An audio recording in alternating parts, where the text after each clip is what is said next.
clicking it. Click. And we're live.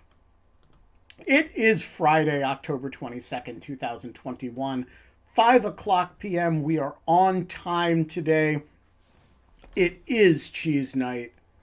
And, uh, and I just want to say I have learned a remarkable fact about the estimable Genevieve de la Fera, whom I have known for like a year and a half from this show, but did not know until this very evening that she is a harpist.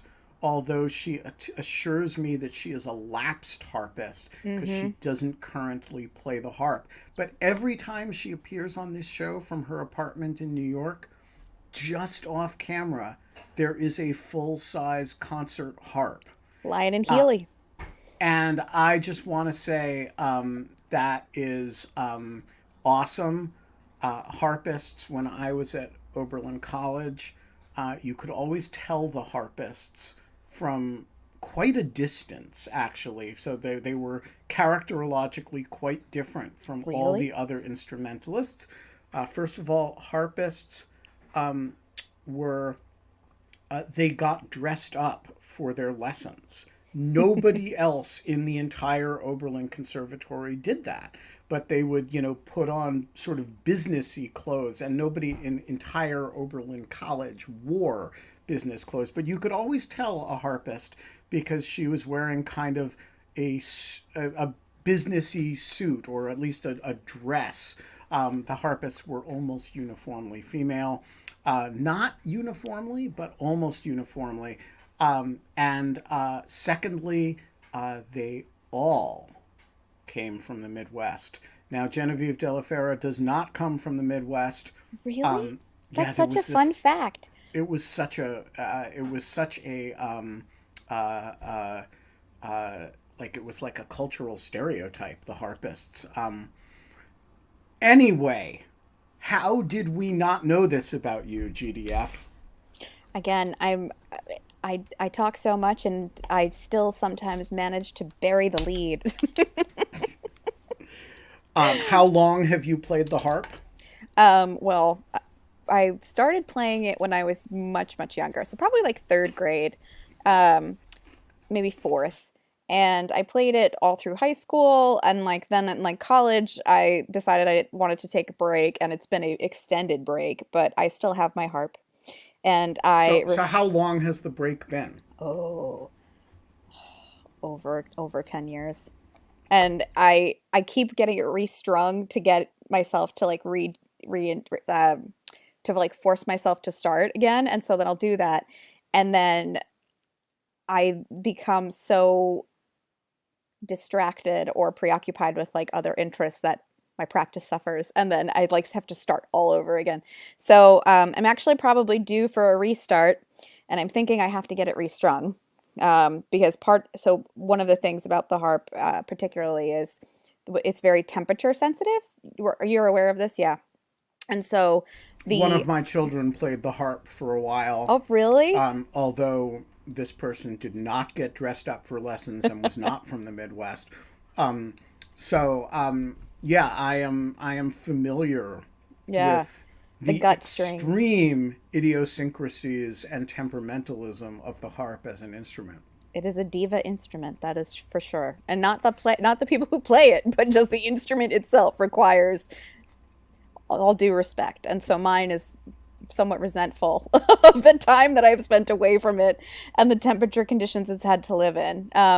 Steve, they're really not that difficult to keep in tune because you learn with a tuning key. And so one of the parts of your um, lessons is that you can teach yourself how to tune it so that you usually tune it prior to playing it every time.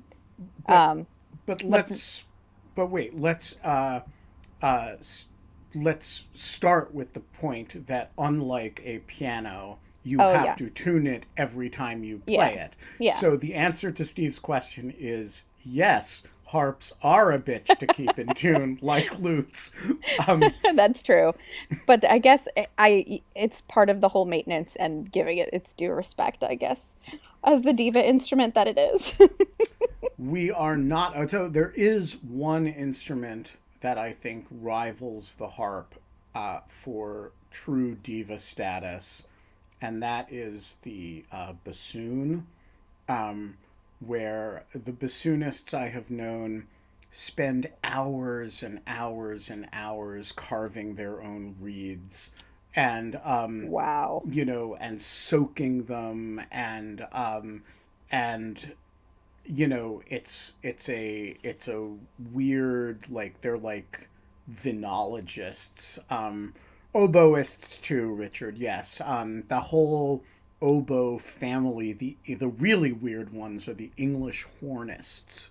Really? Um, they're just like, if you like a mid-range oboe who plays the English horn. Um, Anyway, we are not allowed to have fun anymore, but we are allowed to have cheese night with newly outed harpists. Mm-hmm. Um, and yes, Anne Kornhauser, the French horn does rule, but it is not a particularly temperamental instrument. It's stable, and it is not double reeded, and it doesn't go out of tune. Every And time the weather blows west. Yes, Like, it's super solid. Yes, it is right, Christopher. It is temperamental as brass instruments go, but that's like saying it is temperamental, as stolid Swedish stock goes. It's kind of um, the least temperamental group of instruments. All right. Um, I keep getting cinnamon on my face, so if you see that I start to have some kind of dark mark here, everyone, please don't think that I'm getting bruised or anything. Um, Evan, it Je- is. Oh, go ahead, Ben. no, no, please. It's a ginger ale with a splash of apple cider and cinnamon on top. And for those of you who are imbibing, you can do a little uh, dash of vodka, and it apparently is delicious. All right. What are we talking about today?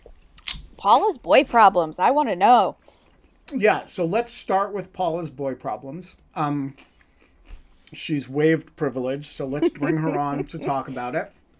Um, and then we're going to talk Al- about Alec Baldwin and killing people with what should be fake guns. oh, Paula, There's that a, expression makes me so concerned.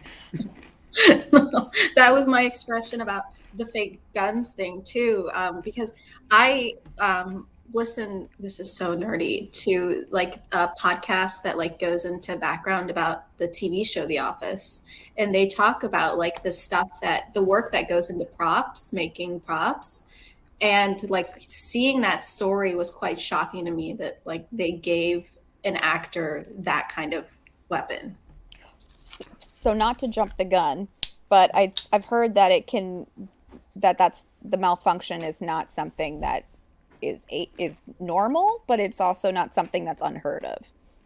I don't know. I mean, it's just shocking to me that based on what I've read, they would even give it to someone because what I've heard is like you will have this is like for the office and they would have like safety coordinators for even the smallest things. Like if you want to, light something small on fire, you need a safety coordinator. So it's very shocking to me that someone made that mistake. I agree. why does a stage prop need bullets? I mean, I don't. Why was it not just a fake gun with like something CGI'd in or like something like that? That's what I don't Well, understand. yeah, they've been using guns in movies since before CGI, but if you put a blank in a gun, it It was will before my. behave.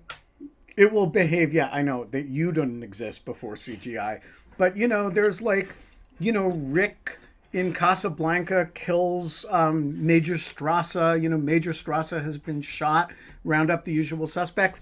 There's a gun. It goes bang. I don't think there was a fucking bullet in it. What? Like, whose idea was it that Alec Baldwin should be on a set with a gun with bullets in it? I thought that blanks were just bullets with the caps, like without the part in the nose. Is that incorrect? I don't know anything about guns. it's all the explosives and no projectile. Yeah. So I guess like what I mean, the the real casing itself question. got mangled. Well, this seems like somebody. I mean, look, if the gun a blank can hurt you if you're close enough to it. Um, you know, a start. You don't want to be right next to a starter pistol when they. But um, uh, I there think the real seems question is though, to is like, actually shoot somebody, you need a bullet. Something needs to have. Yeah. I need to know, like, I totally get, I mean, I don't get, I understand the playing to the base thing, but I didn't know that like Trump supporters were pro killing people that worked on movies. Wait, So I what? really don't get the JD Vance tweet. Like, who is that for? I want to know. What did Which JD one? Vance tweet? I'm sorry, I don't follow him Oh, on Twitter. really? Okay, Yeah. let me pull it up. JD Vance tweeted, um, well, let me pull it up really quick. Oh, JD Vance tweeted, "Dear Jack," as in Twitter Jack, "let Hmm. Trump back on. We need more Alec Baldwin tweets," as in we need more people to tweet about this man accidentally killing someone. Like, who is that for? I just Who, think The that's an voters of idiotic Ohio, statement. of course. who really? Like, who is that really appeasing someone? Okay, Well, we're talking about him, so I think the intention is just to get attention True. from him, as with most things he does. so let's talk about the boy problem, Paula. Yes. No distractions.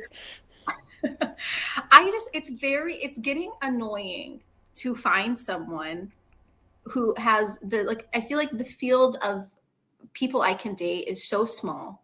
Like it's just so narrow based on Why? Steve's gonna say something. I think first like the values thing, like now like I have to like worry about like every guy that I encounter saying something stupid about like vaccines or like I don't know, ivermectin. That's like a third of the male population now. And so Oh, like let's give men a little more credit, Paula. Come on. You can't. no. um and then You it's know, a just lot of women believe in ivermectin too. it's It's not a True. particularly male Yeah. it's just not my We can't break it down demographic. by gender. That's not the demographic I'm going for. It's Fair. that, and then combined with like the traditional way, like I don't understand like how men act, like what's going inside their brains. So it's those two Yeah, I things don't either. colliding. That's just it's so frustrating. Now, Like is it their behavior towards you or is it their behavior generally? generally, like I can't figure them out. Like so even if I did find a guy who had similar values as me, I couldn't tell if he hated me or if he liked me. I would have When, no idea. well, So, just to comment on the behavior generally, I have found because I have a lot of brothers and I'm speaking predominantly from my experience with them, it's better just to appreciate them as the wonderful unicorns that they are, different from us, and how they bring a lot of joy to our lives. That's how I view them. Because I don't understand a lot of the things that they do, but I appreciate them, and they do contribute a lot of wonderful things to my life. Um, but secondly, if you were going to be analyzing their behavior towards you, which is how I made the distinction in my question, is they're pretty transparent. I mean, when men like you, they like you. Like or generally when people like you, they're No, transparent. here's the problem though. Like I'm the type of person where if someone's like, "Oh, you don't seem too dumb," I'd be like, "Oh my God, that's such a nice compliment." So I can't tell if someone's like actually likes me or like likes me. Like I can't tell normal from, does that make sense? No, it does. I understand. But that is more self-work and less analyzing the other sex. That's more like I'm going to work on my self-confidence because Paula, you're awesome. So, and just to clarify, I like you. But you have to be like a little bit more like Team Paula here. I mean, Ben, what do you think? Well, so first of all, I think you're being spooked by the male mythology. So men are actually super simple. Oh, It's okay. like just deal with males as you would deal with a 12-year-old boy. Oh. Because they're not actually, they may have more facial hair, they may have, but males are very simple creatures. It's you guys who are complicated. Um, and um, and most males are also dumb. Um, which, if you ever watch a group of guys talking to each other, will come through very quickly. You actually just go somewhere and just like find a group of five guys and just listen to them, and you'll realize that in addition to being both mostly 12-year-olds, they're also mostly pretty stupid. Now, granted, if you listen to a group of women, they're pretty stupid too, but the nature of the stupidity is different. So female stupidity is all about a kind of you know um, you know vacillating between validating each other and establishing This is so hierarchy over true. I each just other. snorted. Whereas That's so male true. stupidity is really just like a bunch of puppies jumping on each other and like attacking each other and vying for dominance by like trying to bite each other's necks. And so the answer is you're overthinking it. It's not very complicated. Just think about dealing with a group of like 12-year-old stupid people who are basically puppies or bear cubs or something. And that's really all you need to know. It's not really That's very it. complicated. Is there a particular individual that you're perplexed by? Or is this, and No, I you mean it's you just you like have the the right to male refuse. the Notice male GDF's species. awesome pivot here to try to get more information out It's of like Paula. it's like it's like if I could, when I do find that guy who has like similar values, then I have that second problem. And if I don't have that second problem, then like we don't have, like I only get one or the other.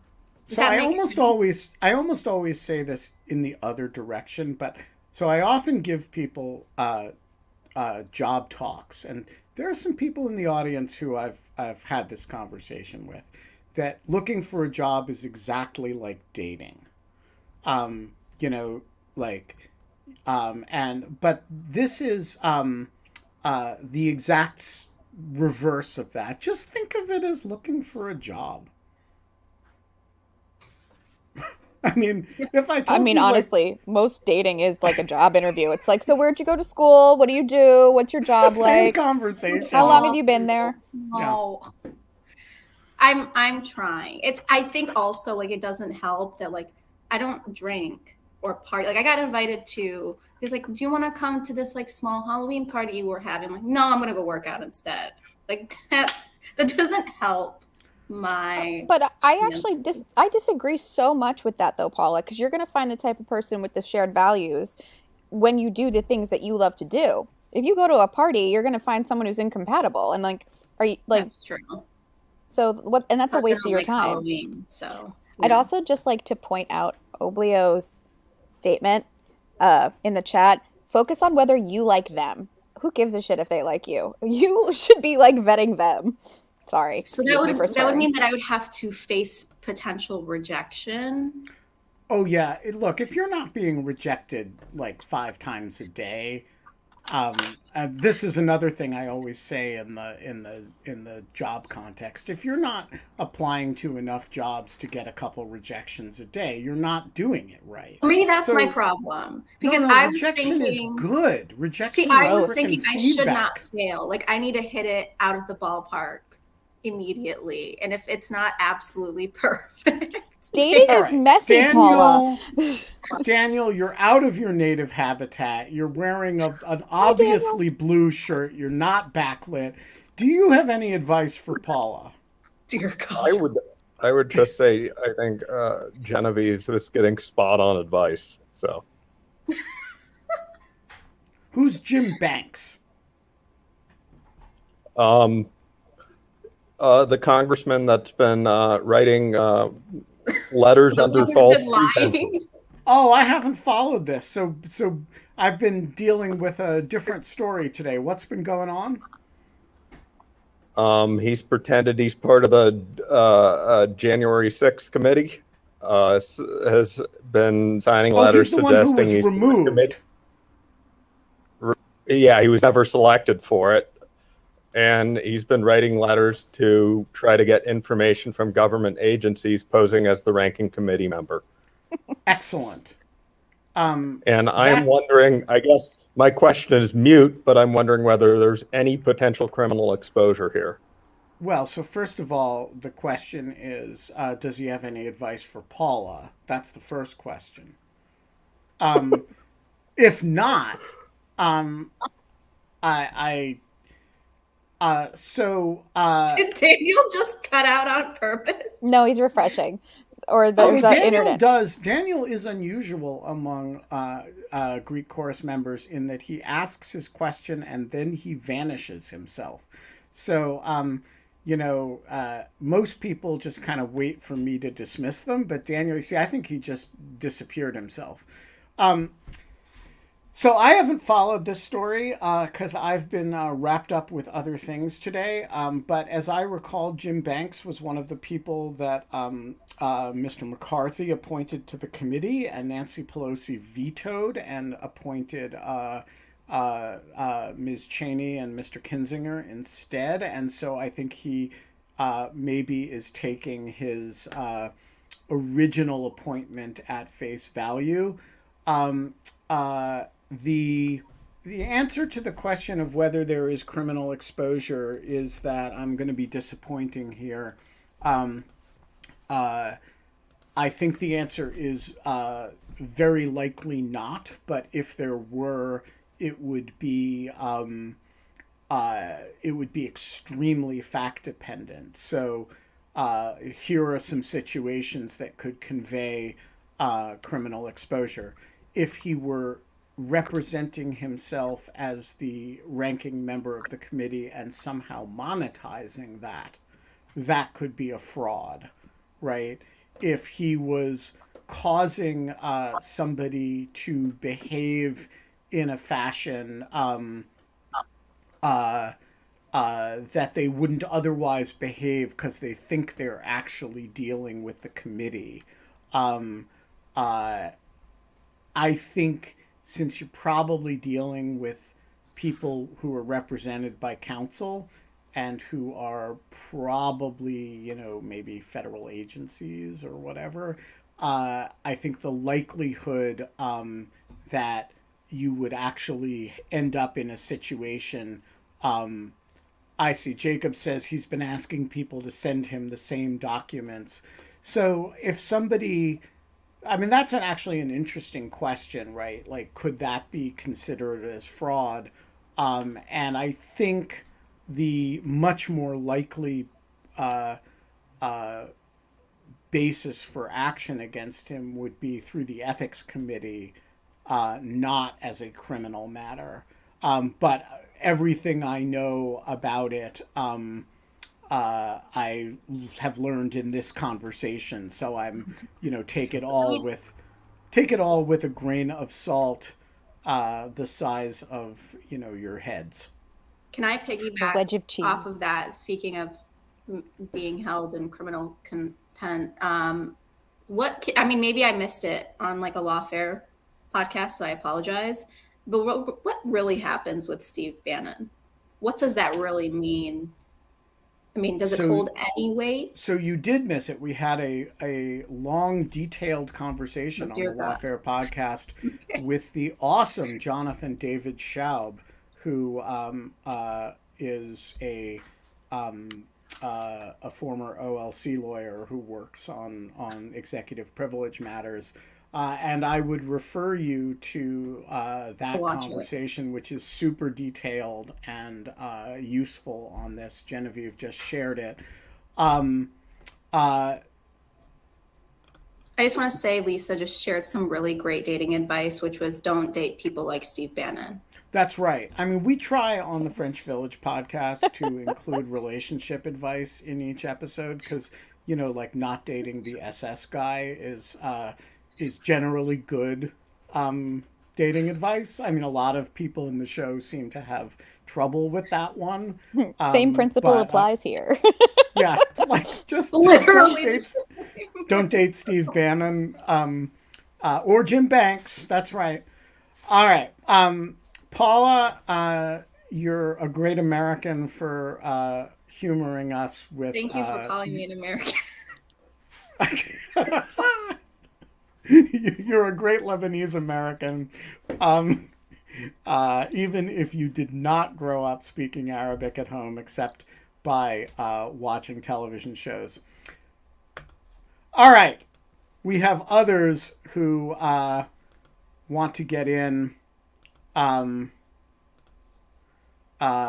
We have, a bunch of them seem to be Christopher. We have Dr. Doom. Christopher Hey, Chris. Argyris, the floor is yours. All right. I'm going to combine my two questions and say, of course, as a Brit as an American in the UK, I often encounter, and I'm always interested in the difference between the two languages.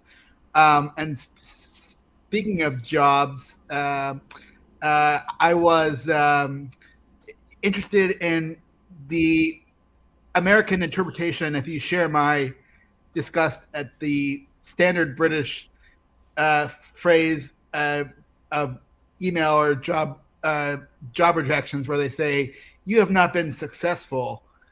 I kind of like it. Yeah, and I feel like, I don't know, am I, if I explain like the difference in like the way like Americans would handle it, am I being like too much of a snowflake to say that like that sounds to that would sound to an American or other people that it's making like a judgment beyond your this particular job that you're applying for? And the other thing I wanted to ask is, how did you two meet your spouses, so we can if that's a story you want to share on in lieu of fun.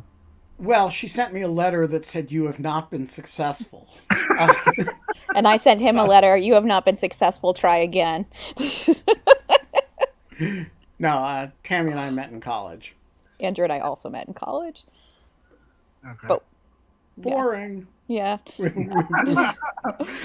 Yeah. So I mean, am I making too much of this, like a distinction without a difference, or something with this language about you have not been successful? Ben, do you want to go first? So I find a lot of Britishisms peculiar in an off-putting kind of way. And what's that?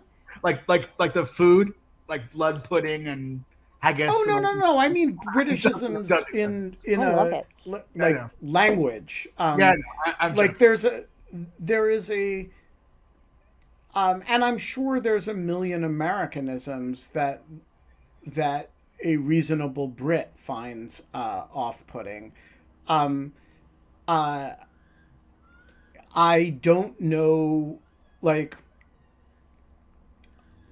I think it is because they're idioms that are like that we understand syntactically. So unlike Russian idioms, they're pronounced in English, so they don't feel distant, but they do feel culturally distanced. Like, that's something I would never write to somebody. You have not been successful, when rejecting them for a job.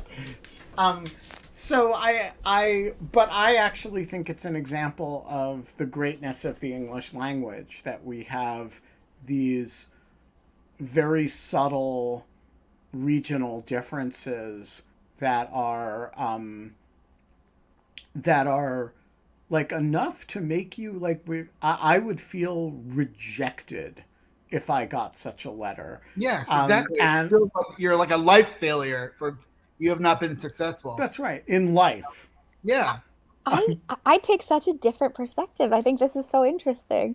because like it's for me, I have the opposite because it's so situational, and I always kind of hate the trust up. We regret to inform you, like we've chosen to go with like that. Always seemed somewhat fluffy. So I actually don't mind the you have not been successful.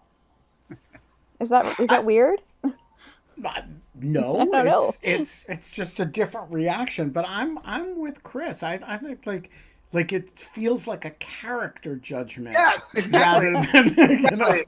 I try to explain this to my British friends, and they're like, "Oh, you're just being, too sensitive, or like, get over it." I think it goes back to the way that like you in the UK, much more than the US, you are constantly like making fun of your friends like in an aggressive way, and that shows like that you're close to them. Yeah. Whereas like to an American, it's like, do you hate? Do you secretly like, or not secretly? Do you like overtly like not like me, or think I'm a like the stupidest person alive? But it's just common that you're constantly negging or just making fun of the other person. It is bizarre that is a sign of intimacy, and meanwhile, like the most proper manners are somewhat weaponized. It kind of reminds me of the Southern, "Oh, bless your heart," and it's like, Yes, ooh, exactly. oh dear, you said that to me, I'm in trouble. Yeah. All right, Christopher, I'm with you on this, and Thank I you. promise you, the Okay. next person who does not get a job at Lawfare will not receive a letter that says they have not been successful. Good. Okay, my work is done for tonight. Thank you. All right, Doctor Doom, the floor is yours. Which question did you want? Any and all. You can do what Eric, what Wow, Christopher did. Sorry, I'm looking at Eric Berg's many name right now. many degrees of freedom. Thanks. Yeah, you can ask What is them a in pet peeve? sequence. What is a pet peeve of mine? All right, go I, for it. I'm actually very acquainted with evolutionary psychology and some of the implications of those ideas, and I don't think your characterization earlier of men was altogether off. However, it seems to be okay in the culture right now to make little snarky remarks about men, etc. But if you were substituting X for that, you'd be canceled. And I Well, wanted to. I did make comparably snarky remarks about women, No, you did. about You did how about women, but let's one step that would be beyond the that. analogy here. One step beyond that, and you're toast. So I'm kind of I keep hearing these things, inserted in in NPR shows and humor shows everywhere. And I actually have to say that I think there's a certain kind of toxicity, not to this crowd, because this crowd, is perfectly happy in hearing these kinds of things, but to people who are not of this crowd, and actually does create a level of uh, of contempt and humiliation for people that is never forgotten. Well, so I will just say to all men who felt my contempt and felt humiliated, I deeply apologize. I certainly did not mean to. Ben, I know that you don't mean that. I'm really talking about something more general. I'm not really talking about you. Is your objection that it doesn't leave room for men to have like emotive reactions, or it limits like the scope of which people can take their feelings seriously? Um, no, I'll pull it back a little bit. Since the late 1970s, Hollywood started to beam basically a bunch of shows like All in the Family and other things that were filled with a certain level of disparagement of another part of of people in another part of the country. And I'm not saying that the criticisms that were embedded in those shows were altogether unjustified, but people remember and people feel very deeply the way those kinds of things are expressed, especially in terms of mocking humor. And there are all kinds of variations of that. You have somebody like Trump who's humiliated at that dinner, and I have to believe that was a very, very powerful motivator for him.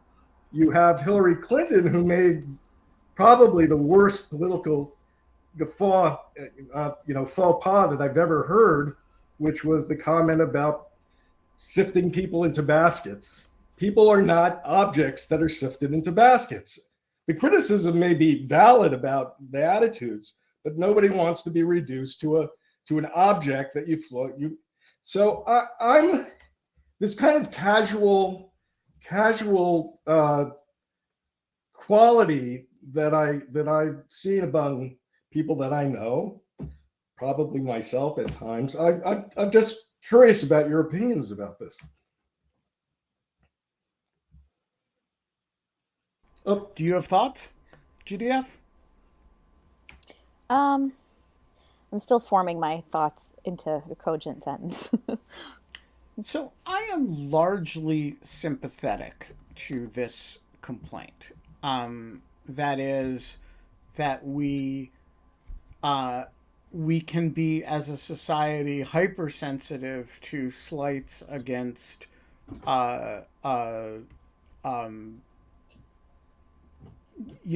traditionally disadvantaged groups, and gleeful about disparaging majority culture, whether it's white people, Christianity, in this case, men, and that there is a dissonance between our attitudes toward that in popular culture, in media, and I'm largely sympathetic to Dr. Doom's point. That said, I also think that there is, to some degree, a bit of inevitability about that if you think about where a huge amount of comedy comes from the outsider poking fun at the mainstream, and that's Lenny Bruce or Richard Pryor or like why are so many great comedians Canadian, right? These are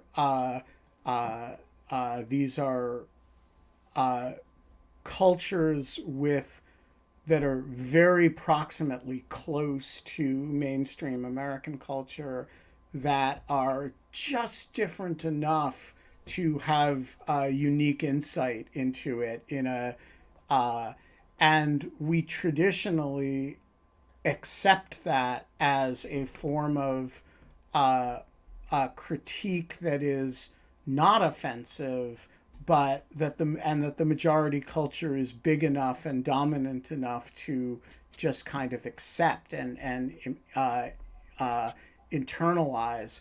Whereas there's a real sense, if you reverse that, of punching down, which is less true if Americans joke about Canadians, but I think it's so I share your sense that our tolerance for certain aspects of it is a little bit out of whack right now. I also think that it is a idea with a long pedigree, and that I wouldn't throw the whole thing out and say we expect we expect people to talk about different groups in necessarily exactly the same way. Well, I don't, and but this is just an observation in terms of how I see people reacting, especially when there's loss of status. So you've talked about the majority culture, but actually they're different majority cultures until probably probably 67, I'm not sure that I would have been characterized as white, actually. I think the Six-Day War probably had a big effect on the perception of who American Jews were. But we have a large group of people who feel, justified or not, a status panic and other things, and the characterization of when you really do feel you're truly dominant and you're the king of the hill. Okay, these jokes wash over you, but when you're beginning to feel maybe I'm not the king of the hill, they become less funny. I don't know. I agree with that. I think that, the societal response to Richard Pryor and Lenny Bruce was different. I think today MAGA culture would regard them as highly offensive, whereas I don't think like Nixon Republicans I don't think they thought about them at all. And so I agree with you that there's a sensitivity in aspects of the majority culture, and I also think it's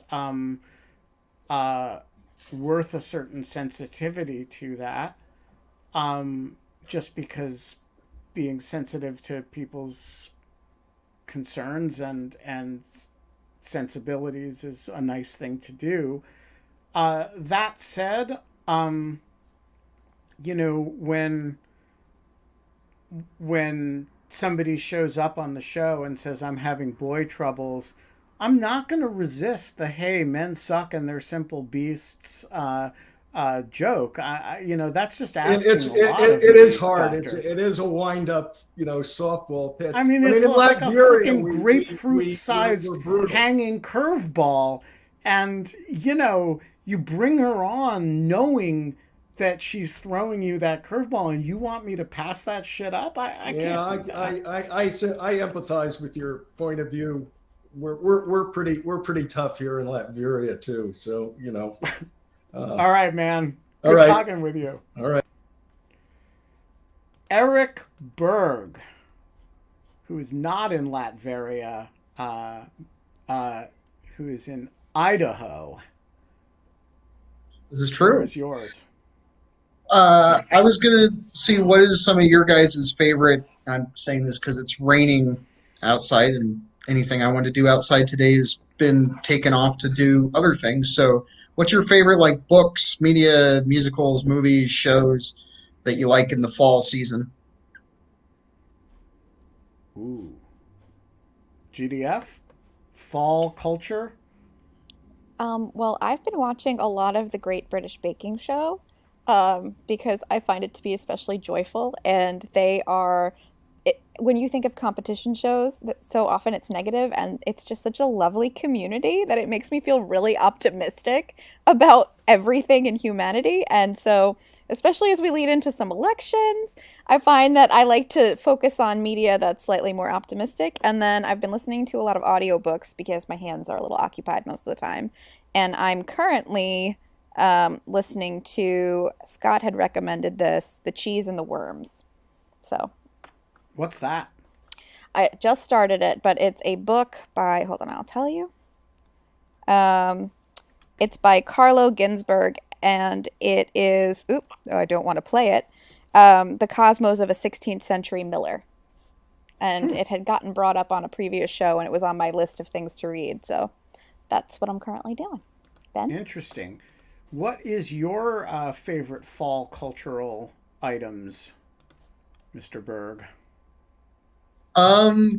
So I was thinking about this. One is about this time of year, Alan Parsons Project's Tales of Mystery and Intrigue, the album he did about where all the songs are based on Edgar Allan Poe, is constantly on. And then I ran into a couple shows. There's one called Owl House, which is fun. It's a animated show, but it's got a lot of kind of Halloween fall nature. And then if you're just in like a complete and utter like the creep and decay of fall, Invader Zim is always a good decision. And the Halloween episode of that is one of my favorites. It has a priceless line of one of the kids going to his teacher saying, "The horrible, horrible visions." And she just says, "It's called life, Dib." And it's perfect. Well, I am having trouble thinking of explicitly fall culture right now, but I will say that I'm watching a show on Netflix that is uh, bizarre and peculiar. It is a German television show called Dark. Has anybody seen this? I saw it on it was recommended to me, but I haven't seen. What you? I Oh, haven't seen it yet. we have we have background noise. Yes, Um, he's getting changed. Gotcha. So, dark is I don't think it's fall culture really exactly. It's it's fascinating, in a really unpleasant kind of way.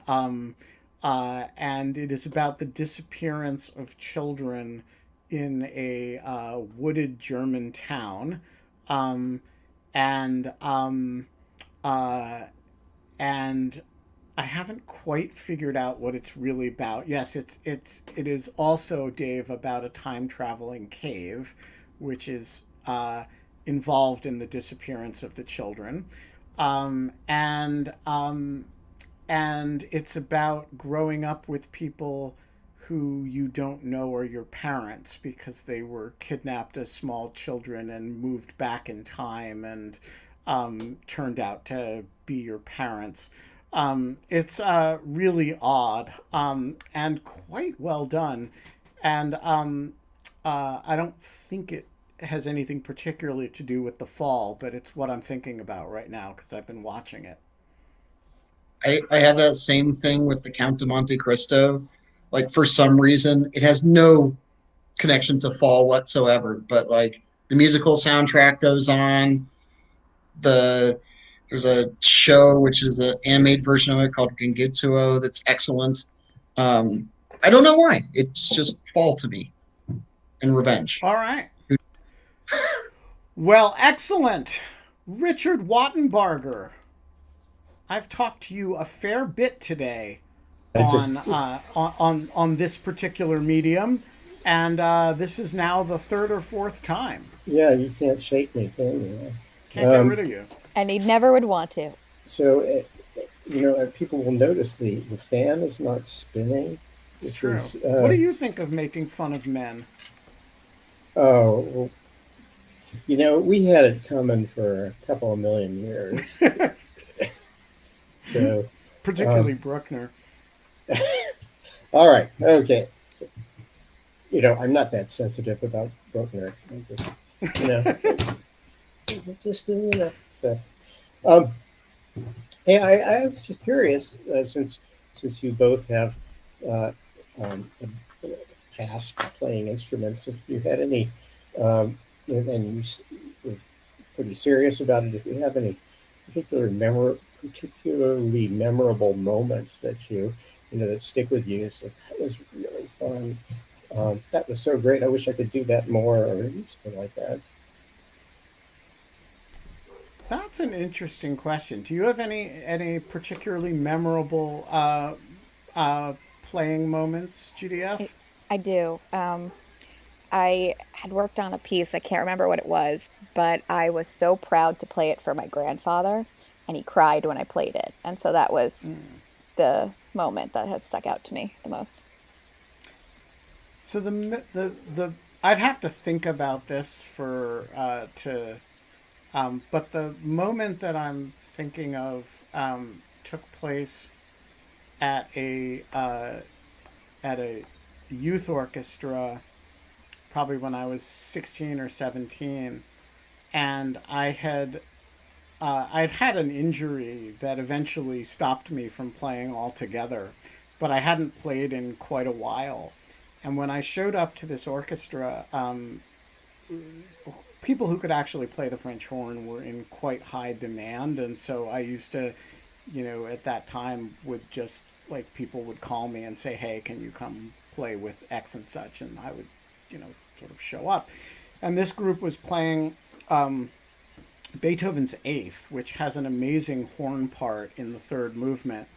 And I showed up and I was the only horn. And the trouble is that the two, it's actually a horn duet for first and second horn. And when I walked in, the conductor, who was this Russian guy, and improbably named Slava, which was also the nickname of Rostropovich, who was then the conductor of the National Symphony, and this was not Rostropovich, but he was nicknamed Slava, and he asked me to play something for him so he could just tell if I should be part of this group or not.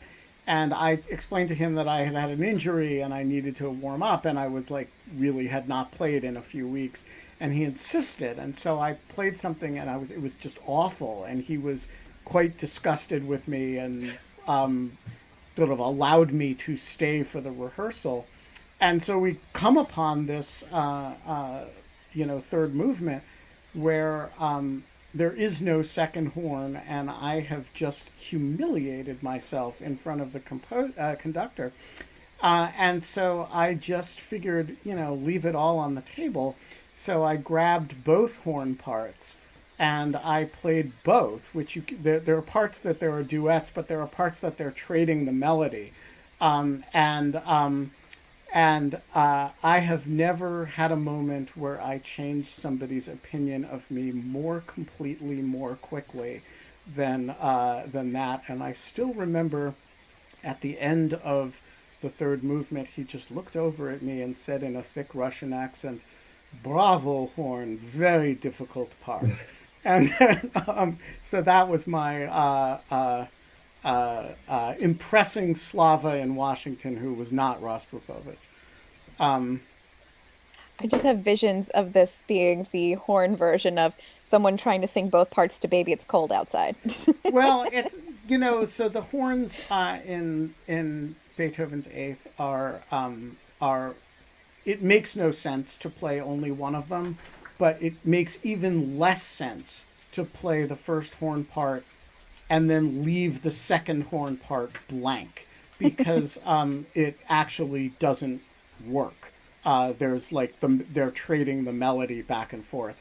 So that's the best I can do on really short notice. When you were injured, did you was it painful to play, or you just lost some muscle control, or what? Well, so I had a bad TMJ injury that was eventually fixed surgically, and I actually couldn't open my mouth much beyond this, and so it really wrecked my embouchure, and I eventually went to college and just kind of never played again. So I went to Oberlin because there was a conservatory, and I never had any engagement with it. Yes, Eric, it was a HIPAA violation to describe that. All right. The Reverend Dr. Hilary Livingston, I have been trying to bring you and Tony Cava on. I've failed utterly with Tony, and I have failed with you up until now, but here you are. Okay, I'm glad it worked out. I'm on my iPad, which is a little glitchy, but I'm glad I made it. Here you are. Here I am. So good to see everybody. Happy Friday. Happy cheese night. So Ben, I think normally when I see you on the show, you're in a dog shirt, and tonight you're in like a button-down dress shirt, and it looks like it's like very cozy and maybe has like a texture to it. And I almost want to like reach through the screen and touch the sleeve of it to see what it feels like. And so Looks like linen. You want the shirt's backstory? Yeah. Why not? I'm always interested in. So is the question, what's the history of the shirt? Or is the question, why are you wearing A button-down shirt instead of a dog shirt. All of the above. Whatever you choose to share. I always think when people are wearing it looks like it's very comfortable, and I like the color of it, and I like. And you've been gracious enough to not mention that it's not ironed and that it's kind of, looks like it just came out of the dryer. Well, I didn't know if it was like because some shirts naturally kind of have that. That's what I mean. It kind of looked like it had a cool texture to it. So I'm just interested in when people wear interesting clothing. I just think it's interesting. So Well, let me tell you the full story of the shirt. First of all, it was inappropriate to wear a dog shirt today because I was doing my first interview of a book project with a member of the Carter administration. Wow. And it just seemed like the wrong thing to do with a distinguished gentleman of a certain generation to show up in a dog shirt. And so I actually put on an appropriate shirt to avoid needless offense. As to the particular shirt, it is cotton, not linen. To those who are debating it, it is in fact a sort of straight out of the dryer kind of situation, and I'm glad it fooled some of you. It's just your garden variety blue shirt. I think it's benefiting a fair bit from the ring light and the fading light of the Washington evening. It looks great at twilight. Well, thank you. I think it's probably this is the most discussion this shirt will ever get. Okay. And yeah, for those who are making Nietzsche references, this is the twilight of the dog shirt.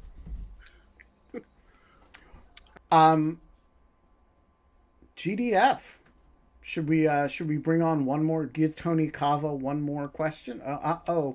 We should just. He says, "I want to date Steve Miller. Any advice? Do you have any advice for?" Are you on speaking terms? I think it was a reference to the don't date the SS guys. I do too. Yeah. I don't know. Isn't there a musician who's Steve Miller? Yeah, but I think Paula's idea that he should date Tim Miller instead is a good one, except that Yes. Tim is married. Yes. We are going to leave it there. It is. Ooh, we're 2 minutes early. We are. We started on, so we had to drag it out for 2 minutes. Can you give a 2-minute soliloquy? Well, I will do as I do with my child. I will narrate as I continue to think. I'm going to pick up my phone now and smile. That's actually been something that I think is really bizarre because I don't know whether or not there's any, and maybe as he gets older it'll make more sense, but I do a lot of procedural descriptions too. Like when you're doing certain things like, okay, well now we're going to put you down, and like a lot of, and I know he doesn't understand any of it. And we were talking about this before the show, but it just makes me feel better. Well, I believe in talking constantly to babies, even if you have absolutely nothing to say. He disagrees, though. It's really funny because sometimes he'll cry until I stop talking and then he's quiet. Really? So that I'm like, oh, so this is your opinion, huh? You're tired of mommy talking. And then Andrew starts talking and he's just like, he loves the sound of Andrew's voice. It's really funny. You know, this is how parental rivalries over children's affection starts. Oh, no, I'm happy. If, please, if the baby wants to hear you talk, here you go, Dada. We will be back Monday. We have some cool guests next week. I think Tim Miller is joining us on Monday, and I think he's going to be in Washington, so we may do it somewhere in public where people can join us. Ooh, that would be cool. and you should all, show up if you're in the Washington area. Until then, GDF. We don't have fun anymore, but we do have dating advice, and the best advice we can give you, and we're going back to Paula for this, be Paula's best fan and biggest advocate. Yeah, I think we actually need a sign off from Paula today. I think so. So Come back, Paula. Yeah, we don't, until Monday, Paula. Oh, was I supposed to say something? Yeah, now this is the part where you say we don't have fun anymore. We don't have fun anymore, but in 70 hours and 59 minutes, we will have Mr. Tim Miller. There we